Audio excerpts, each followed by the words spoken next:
Hi everyone, this is Amanda Roberts from Return to Source Wellbeing, and I'm coming at you today with another Liquid Crystals FAQ video. And today I'm answering the question or the suggestion that I often make to my clients, which is why I think it's a good idea to have a set of the Oracle cards for yourself at home. I recommend this to my clients if they show an interest in working with the crystals beyond just receiving crystal remedies from me, because they are a wonderful, first of all, a wonderful DIY tool that you can use on yourself, on your family, at home, in a multitude of ways. So they are a wonderful tool. They come with this incredibly amazing Oracle card book. Like, often Oracle card books are quite thin and limited. This is actually quite a comprehensive resource for understanding each of the crystals. And not just that, but it gives you information in the beginning of the book about how to tune in and work with the cards, how you can use them actually as an oracle if you want to, and also how to connect with your deck on an energetic level. And it also talks about a little bit about, gives you information about the layout of the cards and the information that's on them, so you've got an understanding of them. And then, I don't know, there's lots of other info in the beginning, and then it goes into the section, as you can see I've tabulated mine, that talks about each of the crystals.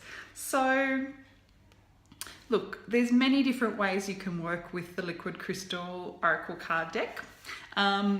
Just learning about a crystal a day is one of them, and something that you may or may not be aware of is that every day of the year has a crystal associated with it, and they are crystals in a certain cyclic order that repeats, and so that's another video in itself. But anyway, so each day is the frequency of one of the crystals in the system sings loudly, more loudly than any of the others. And when that happens, that's a really good day to work with that crystal if that is what you choose to do. That's one of the ways you can do that. I'm just pulling out one of the cards now. And so just so that you can see, these are actually a bit hard to explain. I know I've talked about it a bit in the other videos, but essentially it's a doorway to the frequency, in this case of Sodalite. And so we can activate this card and call forth the frequency of Sodalite to come and work with us. And so if I was to look up Sodalite in the book, the Oracle book that comes with the cards, it would tell me, should have pre-arranged this and put a little bookmark in. Sodalite, here we go. So it will tell me that Sodalite has certain body card placements that it works really well with, and that's the throat, the third eye, and the crown chakras, so throat, third eye, and crown. And it also gives you some ideas on what we call trinities, so working with 3 different crystals. So the same way we work with them in the remedies, you can work with the cards in that way too. So for example, this one talks about a restart trinity, as a re-entry to life or any aspect of it, clearing the past, preparing for change, and creating a new vision.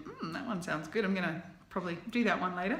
And it says, okay, so we put green calcite, zircon, and sodalite arranged in a triangular formation at the center of the chest. And in this case, it's actually also saying it's a good idea to work with the remedies as well. It doesn't always say that. So it gives you that information. It tells you the animal totem and the essential oil that's associated with the crystal. It gives you information about, well, if this card or this crystal comes to you today, what that might mean, and also talks about the different healing properties, the different associations of Sodalite in history and in the world, and on a spiritual level, and all sorts of other different ways.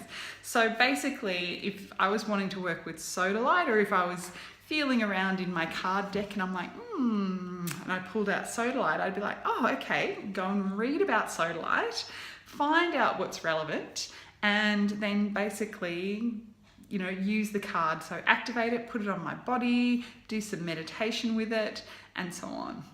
So, oh gosh, I could keep talking. There are so many different uses for the liquid crystal cards. One of them is that I do, and a friend of mine does as well, is we create crystal grids with the cards because they actually represent the frequency of the crystal. So it's like working with the crystal itself. So we can create beautiful geometric crystal patterns, and then we use those to support healing grids.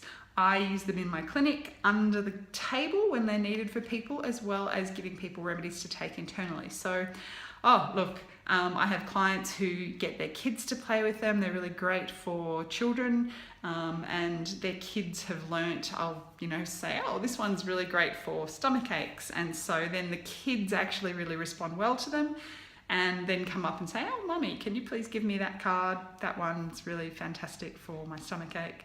And so they're actually really useful for kids as well. So yeah, just a few uses, and so they're really fantastic. You can get them from Book Depository, from Amazon, and also from the Liquid Crystals website itself.